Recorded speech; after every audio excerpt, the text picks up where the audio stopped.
up, guys? It's your boy Lloyd, and welcome back to Couples Chronicles. I got my beautiful wife here with me. Hey, guys. We're gonna get right into it, man. We have a spicy topics for you guys today. I think we're gonna start it off right now. We're gonna love this one. Here we go. Can a relationship survive infidelity? No. Let's talk about it. Let's talk about it. Let me see. Go first.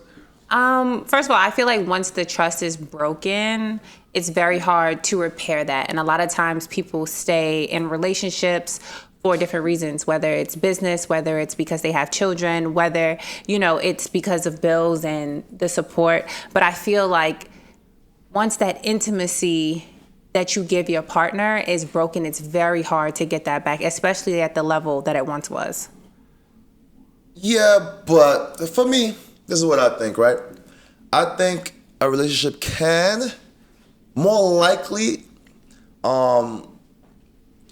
if it's the man cheating on the woman. Ooh, I know y'all gonna try to comfort me for that one. Wait. What I'm saying is...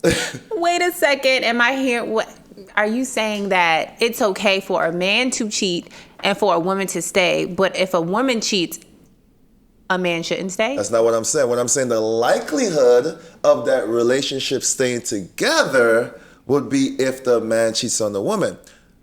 Hear my point. Hear me out, ladies. Don't cut me on this one, but hear my point.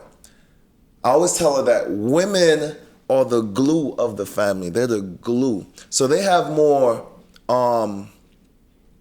power to want to fight, build, forgive than a man would. A man has a lot of ego.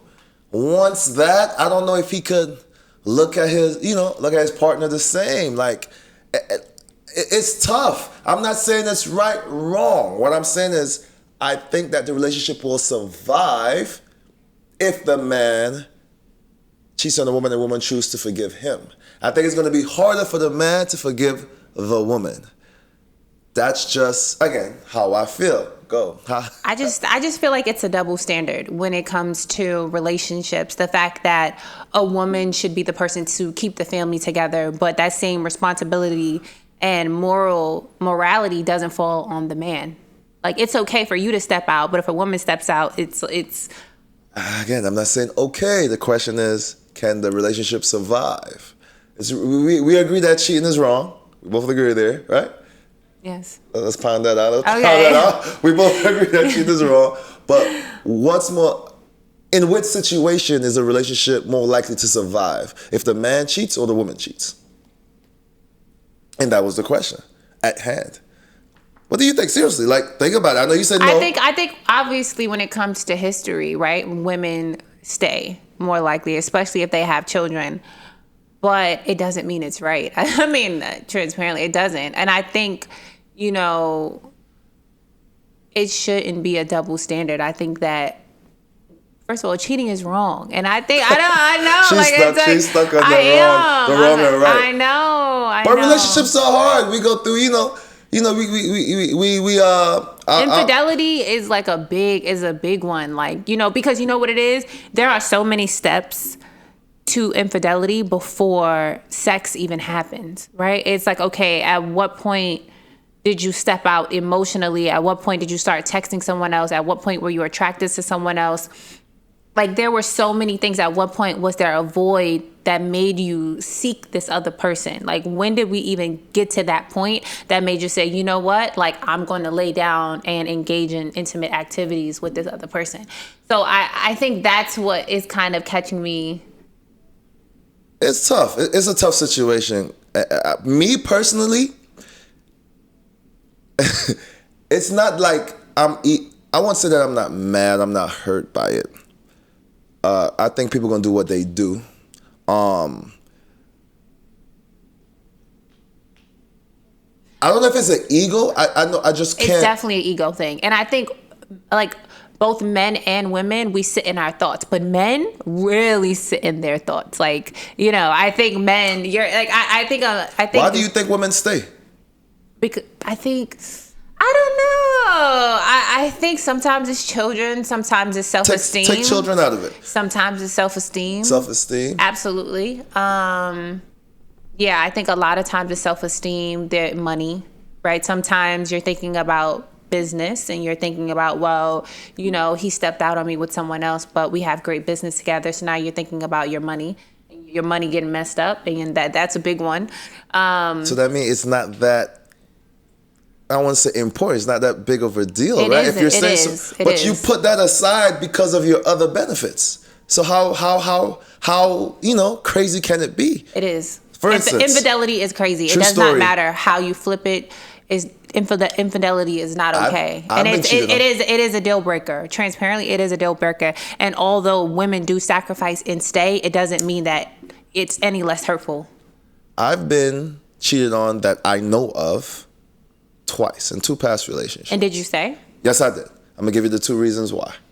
Again, I was younger in these days, so frankly, I didn't give a crap. But I know this particular young lady was still talking to her ex-boyfriend. This is in high school, guys, so, pardon the pettiness. I know she was still talking to her ex-boyfriend, and her ex-boyfriend would give her money. So then I would just make her buy me stuff with the money that her ex-boyfriend was giving her. Okay. I knew that she was still talking to him. It's cool. Again, I didn't think it was going to be my wife. Maybe that's why.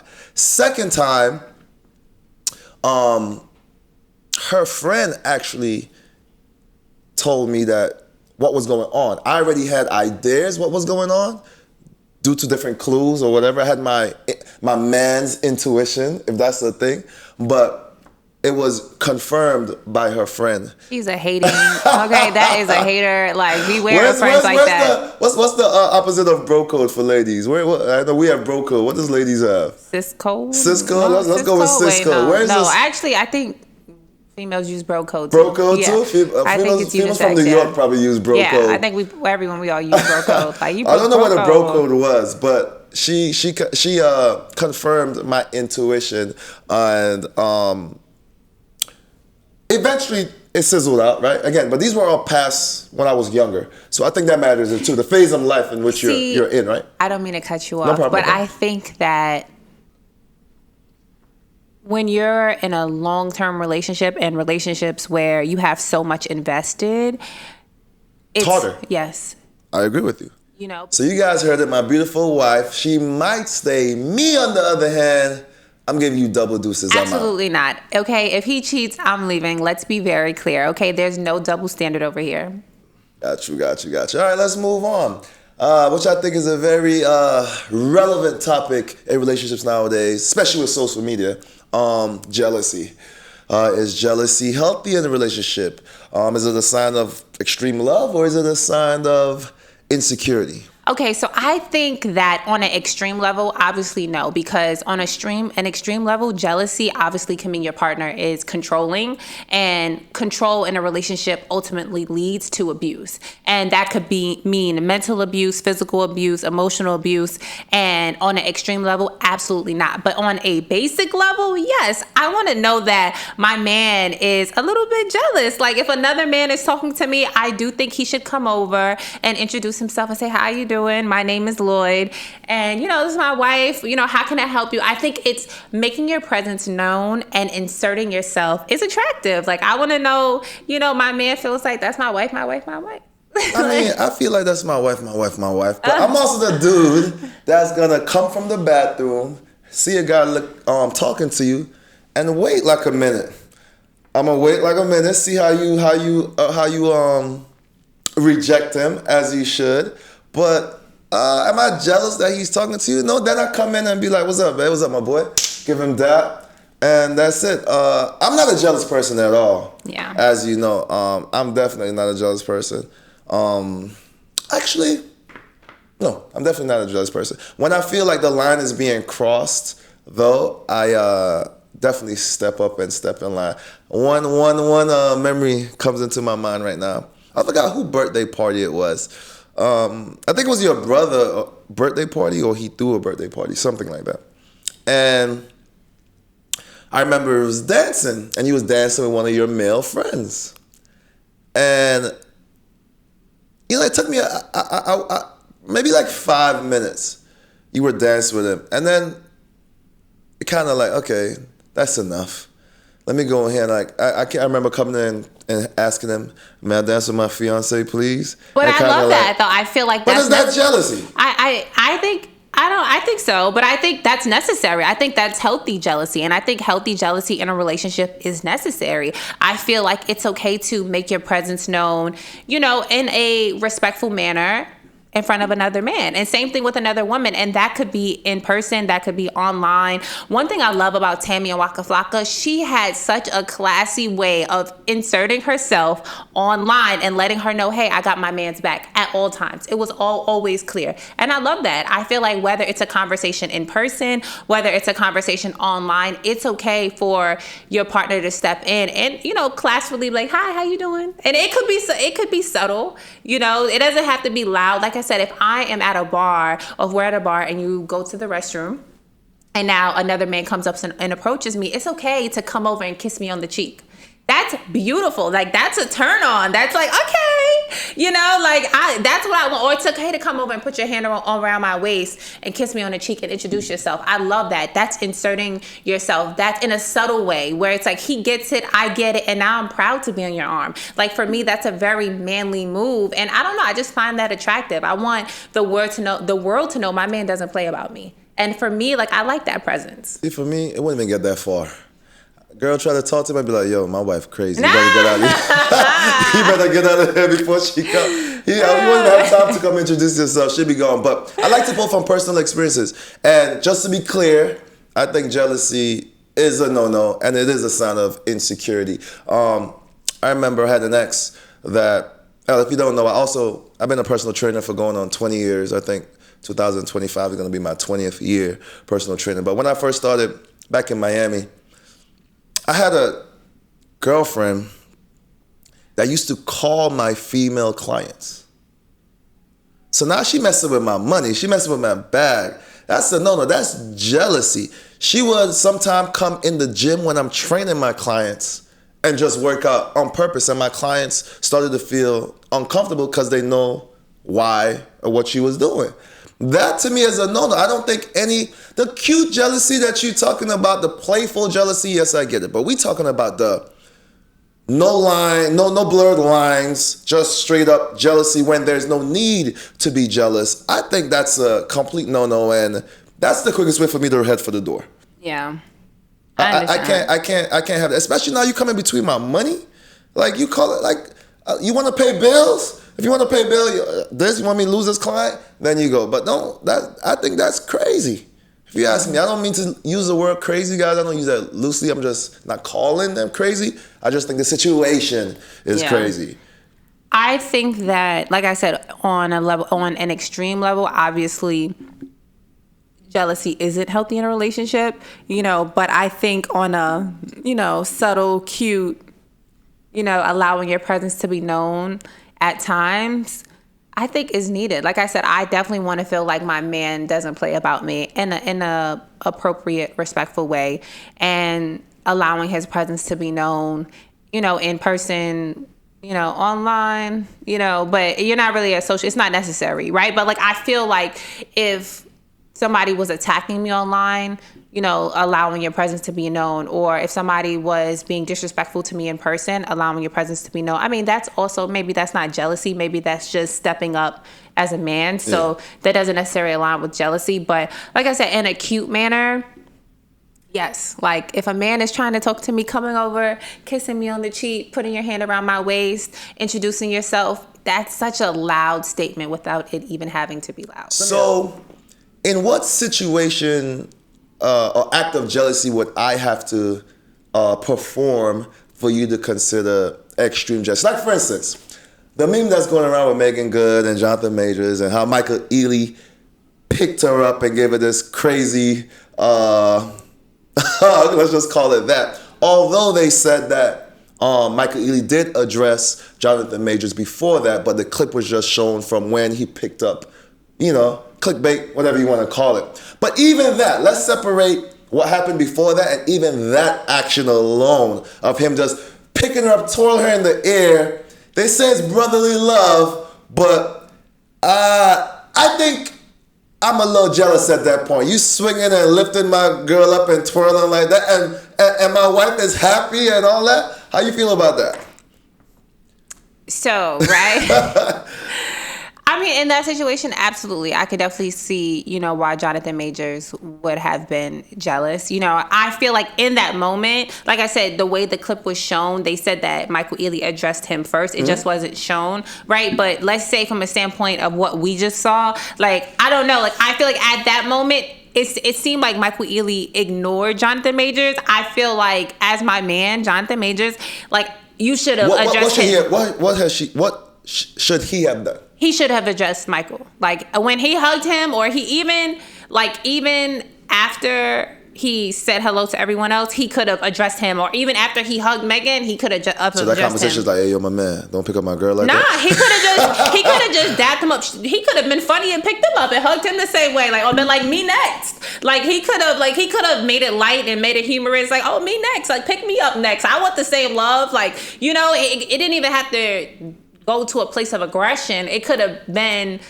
a funny, to a place of being funny. He could have been, you're very witty, right? So you could have made it like a funny thing. Like, oh, me next, bro. Like, where my love at? Like, dang, she get all that? What I got? So funny. But I definitely feel like, he could have addressed it. It looked like Jonathan Majors just didn't say anything, and Michael Ealy just ignored him. The internet is undefeated. Yes, with it edits. is. The internet is undefeated. Like I said, Megan Good definitely sent out a statement saying that Michael Ealy addressed Jonathan Majors first. They just didn't show that in the clip. But from what was shown to us, like I said, I would have expected you to address Michael Ealy in a funny way. Like, it could have been like, yo, bro, where my love at? Like, my girl get all of that and I don't get nothing. Like, that would have been like the right amount of jealousy to kind of insert. It didn't have to be a Will Smith and Chris Rock moment, right? Because maybe that was a bit extreme at the Oscars, but I feel like addressing him in a way that's like, hey, that's my girl, would have been nice. Yeah. I mean, you know me and how I react, but it reminds me of a story when I first started dating you, and we was on the Parkway, and I saw this big buff, light-skinned dude. First of all, you were standing with me or walking with me, yeah. And you ran and left me and went to hug some big swole guy. And in my head, I'm like, yo, who's this big dude I mean, again, you have a lot of male friends, right? So I'm trying to see if one of your friends... This was definitely a Megan Good, but I was definitely Megan Good in this situation, hands down. Just a reference, I was definitely Megan Good. I'm trying to think if I would feel a way if one of your... Wait. No. You have to finish the story. No. You have to go back. You have to finish the story. Tell them who the guy was. Oh, the guy ended up being her cousin. Thank you. But I didn't know that. I didn't know that. You can't start the story and not finish the story. I didn't know that at the moment. You have just to clarify. Left me. I was so excited to see him. My cousin actually passed, so he's not here today, but I was very close to him and he was like a brother to me. He lived with me for a big part of my childhood. So at this point, obviously I was an adult and no longer living with him. And so I was so excited to have seen him on the Parkway. You know what? I think I would have reacted like Jonathan Majors. Yes, because you didn't say anything. Because I think I didn't say anything. Even then, I thought about another situation was at our wedding. Your best friend, her best friend is a male.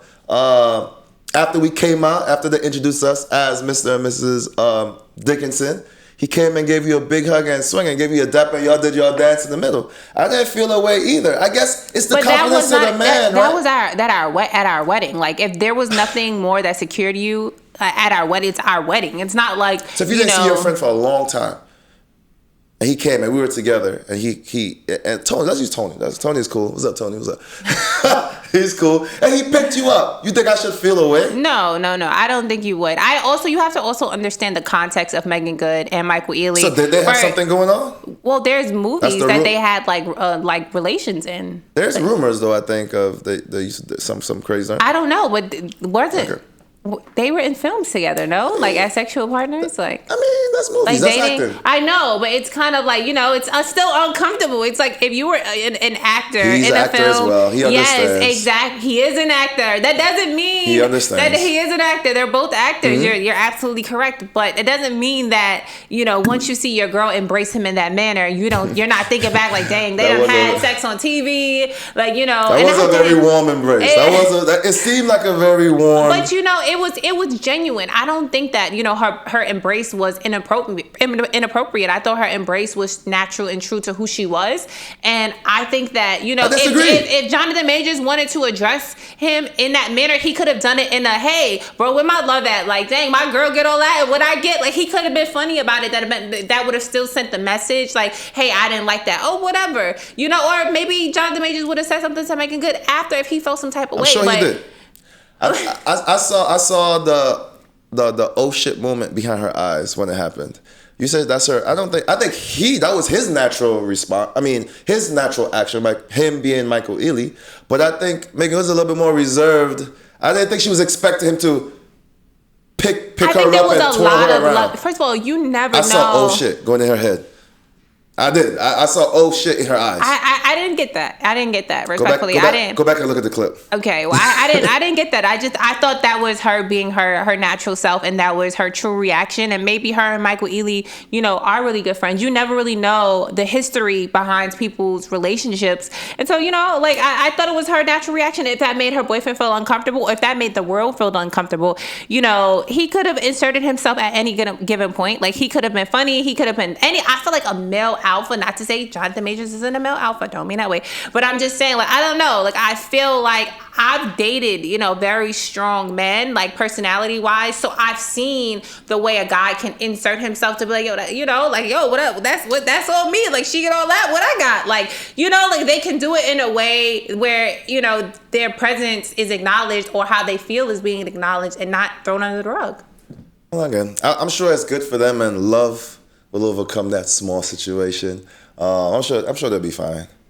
Speaking on love, let's move on to Chronicle number 3 of today. We're talking about love. Should love be the primary reason for getting married, or even, well, let's talk about getting married or even being in a relationship. Should love be the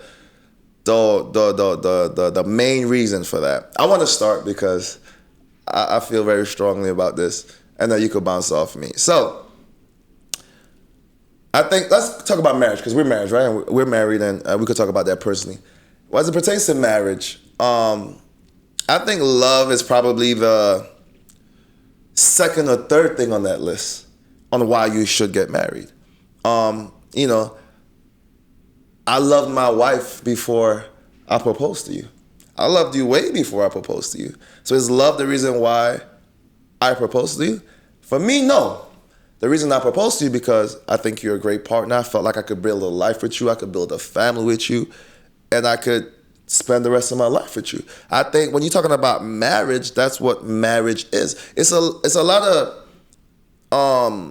unhealthy relationships, and they love each other, and they just can't be together for whatever reasons. But I think, for me, I think love is somewhere second, or I must say second because I can't think of something before love. But I think the partnership, and I think we talk about that a lot, but I think the partnership, and I think the important piece when I say partnership is what we can build together. That being family, that being kids, that being life, moving forward in life. How do you feel about that? You feel a little different. Go ahead. I have some more stories, but go ahead. You feel a little different about me. I know you do. Go ahead. So I think when it comes to relationships or even marriage, I do think that, first of all, I'm a hopeless romantic, right? So I think I'm a person that, wants to believe in love. And I think that, especially given the age that I got married, I do think that you should lead with love, because I think that's what's going to keep you there. The money is going to come and go. Your kids will get older and leave. Like, there are plenty of people that, once their kids are older, the marriage doesn't work out, right? So your kids leave the house, money goes up and down, and after a long time, the only thing that keeps you connected is the bills. And that's a big reason that people get divorced, right? Because the things that connected you in the beginning of the relationship and the things that connect you at the end of the relationship are far, far and few, right? So I think when you have love, everything else shifts, as long as the love, like, it's God. You got to keep God there, God first, right? But then you have the love between you two, because that's what's going to keep you there. Now, I do feel like now that I'm married, having the perspective of, is love just enough? No, right? Because love doesn't pay the bills, honestly. Like, and as life kicks in and you have all these responsibilities, and love also looks a lot different. The way that you love your partner, I could love the way you love me and love you as a provider, but then when you start adding children into the equation, and it's like, wow, like, but I love you like as a father, and that looks different. That's a completely different type of love, right? So I think the love that you start the relationship with and the love that grows from the relationship looks completely different. It changes. Like, a good friend of mine, he once told me that, love is not just black and white, love is red and blue, green, and all of these different colors. And I think that I understand that now because love grows, it changes. And, you always tell me, baby, I love you. And I always ask you why, because I would love to know what is going through your mind at that point. Like, what about me do you love in this moment, right? And the different range that you always give me allows me to, like, hone in on it and be like, okay, great, like, he loves this. It allows me to be like, okay, he loves when I do that, right? And that makes me feel good. It makes me feel like I'm secure in our relationship. But yes, I think love should be the primary reason. I don't think it's the only reason that you, like, it's not the only thing that keeps you there, but I think that, yes, it should be God and the love between you two. Let me ask you, am I the only boyfriend that you had that you loved? No. Are any of your ex-boyfriends, did you see yourself marrying any of your ex-boyfriends at any point? Yes. You did? And the ones that didn't, why? I just wasn't in a mind frame of even marriage. So it's more about your space, the space that you're in right now. Space. I've loved before, but the idea of marriage was not there. Yeah. Because I didn't want to be married to you for the rest of my life. Like, and I know we're gonna. It's a. I don't want to say it's a thin line. It's actually a wide gap between love and like and love, right? Right. But there's gonna be times, if you stay together for a long time, there's gonna be times in relationships where you don't like each other. Right. Sometimes, whether that gets crossed as love, but that's why I said it's really a wide gap between love and like. I don't know if the love keeps you there. I don't know if the love is like you said, the love is enough to keep you. I don't know if the love is enough. Well, you did agree. You did say that sometimes after you're married, the love isn't enough to keep you there. But I agree with you there, but I don't even think love is enough to even get me there. More so, or rather than keep me there. But I think when I look at people like your parents have been married. Your parents as well? Yeah, his parents have been married for 40 years, and my parents have been married for 35. And I don't know, when I look at your parents, and they probably don't even know this, but I do really think that the core of what keeps them here is God and love. Like, I think when I see them, I don't know, like, the money doesn't matter, the houses doesn't matter, where they live doesn't matter, the clothes don't matter. They're different breed. I'm like, I don't know. I agree with you, but they're different. They're two. We're talking about his parents people. here. Yeah, they're two special people. No, I know, and it's very. I don't know. And so I don't know, when you think, for me, I guess when you look at like a successful marriage or successful examples of marriages, I don't know. I guess for me, yes, the love has to be there. It has to be the core. I'm really interested to hear what you guys think. I think they're gonna agree with me on this side. I think there's a lot of people. I think. And that's another thing. We're gonna talk about timing. I think now more than ever, a lot of partnerships is exactly that. I think a lot of people are getting married because partnerships, you're like let's take actors. You're an actor, I'm an actor. It works. Let's just do it. I don't think it's tough. It's tough. I don't personally think so though, honestly. That love is the primary reason for getting married. I think you should go in that thing thinking lifetime and what you could build with that person. And I don't know. I guess for me, I just never want to feel like, yes, we do great business. Yes, we make cute kids, but I don't really love you. Like, I don't know. Like, there's we get we might as well do it. Yeah, I don't know. Like, I feel like, I don't know. Maybe it is the hopeless romantic in me, but I do feel like I want to, be with someone that I love and who loves me. And, we're building, they say, you have a child, and I look at my son and they say he's a love child. And, he's a product of love. And I think that's such a beautiful thing. Like, he's not a product of, anything except love. And I think that makes me love him even more, So maybe it is the hopeless romantic in me. Maybe it's just how I want to live my life, and maybe it's just because I do think that I can bring out the best in my partner.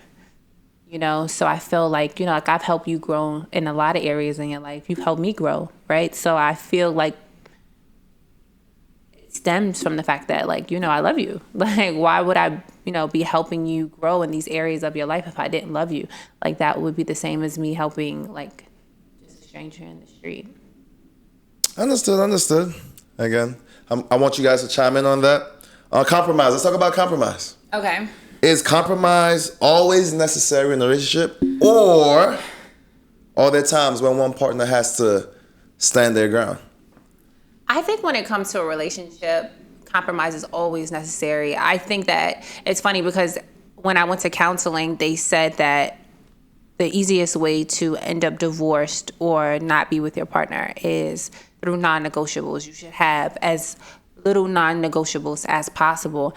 And I completely agree. Like, I think that if you're coming to me and you're telling me, hey, this bothers me, like, when you get married, you're making a commitment to your partner's needs. And the big part of that is hearing your partner out and hearing what's hurting them, hearing what makes them happy, and meeting them halfway. It could be something small, it could be something big, but if you're not even in a place to hear your partner or receive what they're saying, like, what's the point?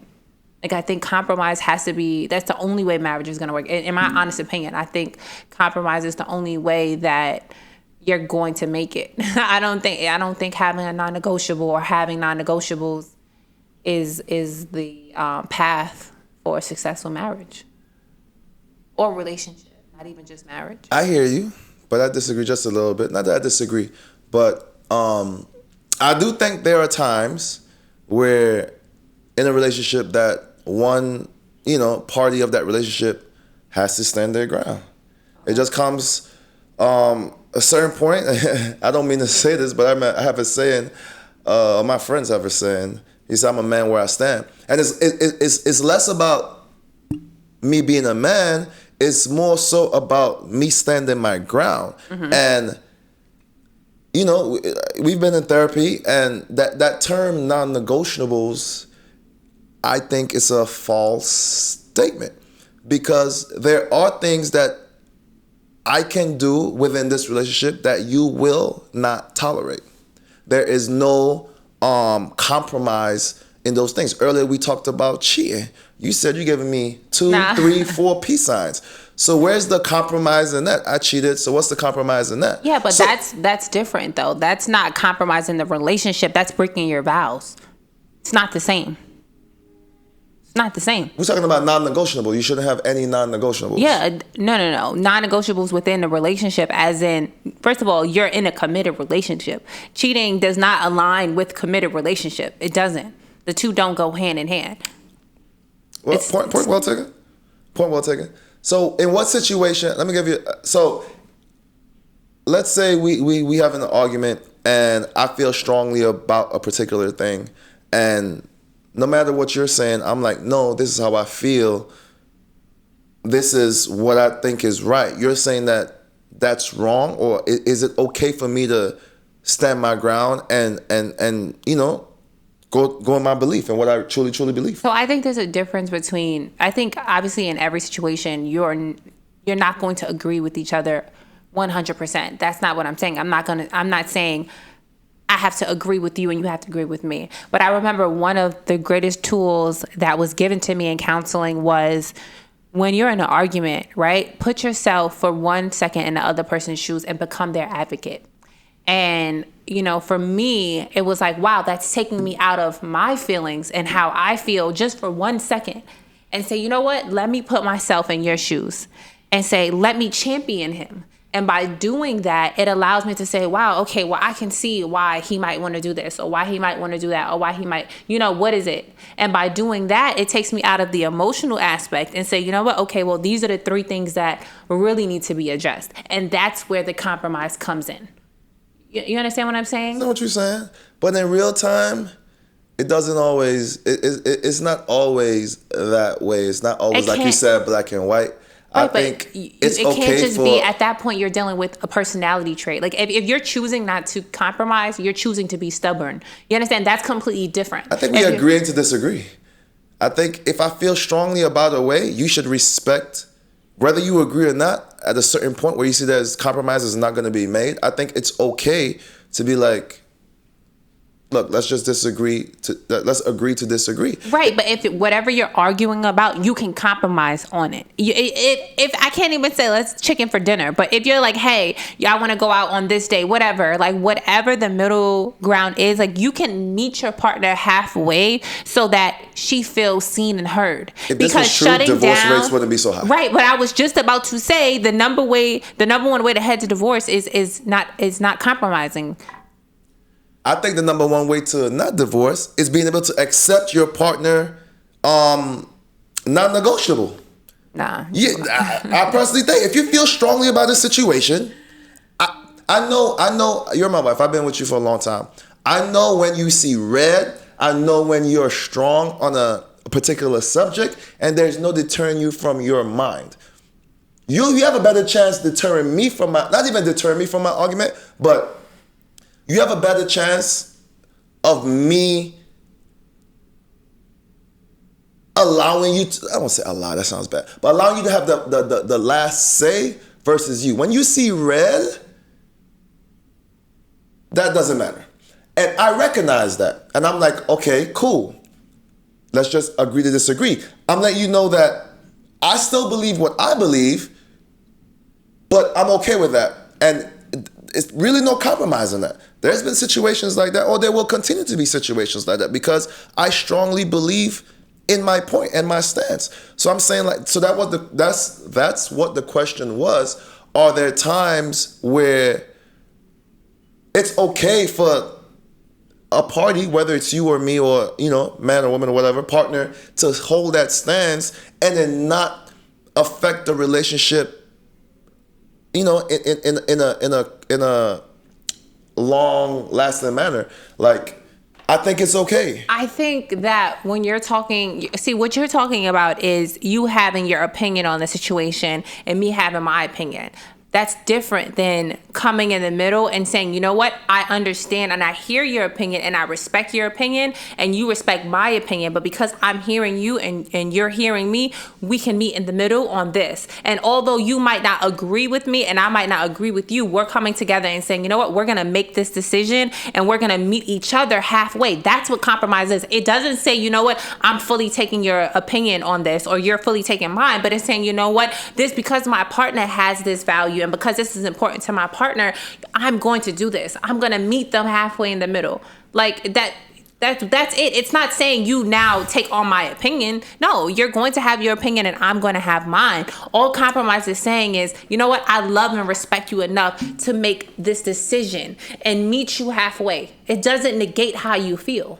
It doesn't negate either one of our opinions. You know me. I have no problem compromising. I agree. I'm not saying that. And I feel like I compromise. I feel like I compromise as well, and so do you. But I feel like to say, there should be non-negotiables and not compromise. I really feel like, I feel like, what it is? I feel as if when you shut down how your partner feels, you're silencing them.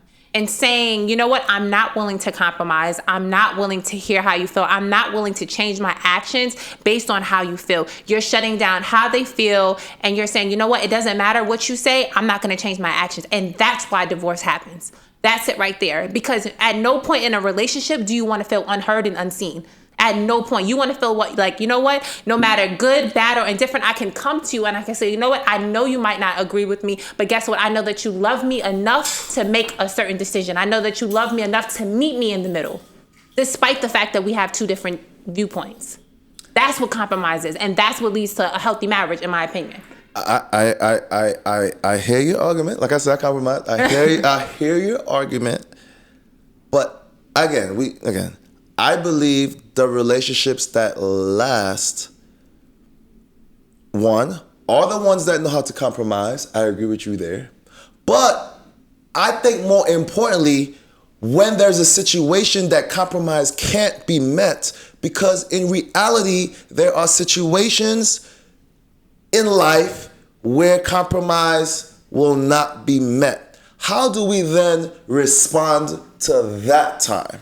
Can we agree to disagree and come back together and kiss and make up and somehow let it go? I think that's a more important aspect of a marriage, because there are going to be things that have been things that me and you cannot agree on.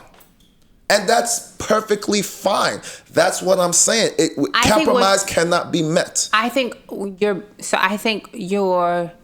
like I said, I feel like what you're mistaking is opinion and viewpoint and compromise. Because at no point, it's like I said, you're going to have your opinion, I'm going to have mine. You're going to have your viewpoint, I'm going to have mine. All compromise is saying like, you know what, although I disagree with you, I love and respect you enough to meet you in the middle on this, and saying, you know what, although I don't agree with your opinion, I want you to be happy. And a part of that is meeting you in the middle. So you know what, if I want to go out 5 days a week, maybe I'll go out 2. You're still going out.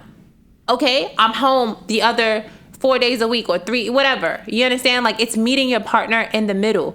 It's not saying that you don't feel like you should be able to go out all 7 days. You still feel like you should be able to go out all 7 days of the week. You should feel like, you know what, I'm a man, whatever. I want to go out all 7 days of the week. That shouldn't be a problem. And I'm saying, you know what? You're a husband. You have a family. I would like you to be home with us, at least 4 of the 7 days.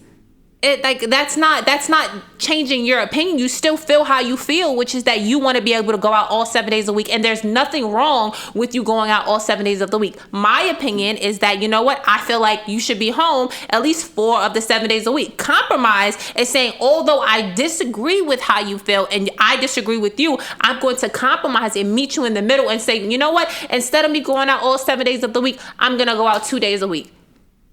You still went out. You understand? You're still getting your fill, your fix, whatever. You're still happy. You're still getting your boy time, whatever it is that you need to be present when you're home, right? And so what that allowed me to do is say, I feel how I feel and you feel how you feel, but compromise just saying we're meeting in the middle. It doesn't negate how you feel. It doesn't silence either one of our voices. Yeah. Sounds beautiful in theory. But there, again, I'm not saying, look, we're married. We work through stuff. What I'm saying is, there are times that compromise goes out the window. You feel how you feel. That's human. You feel how you feel. I feel how you feel. I feel how I feel. Why are we still married? How can we stay married even though? Compromise. I think that. Like I said, that will always be, in my opinion, how you stay married. I think the quickest way to head to divorce is having non-negotiables. And I think having non-negotiables is silencing your partner's voice and making them feel unseen and unheard. I remember, and I'm paraphrasing, I don't know if this is true. I remember, and it was, I can't even paraphrase because I don't know. I just remember the last part. But this Indian, I don't know if he's a philosopher or something like that. Or, he was like, a man who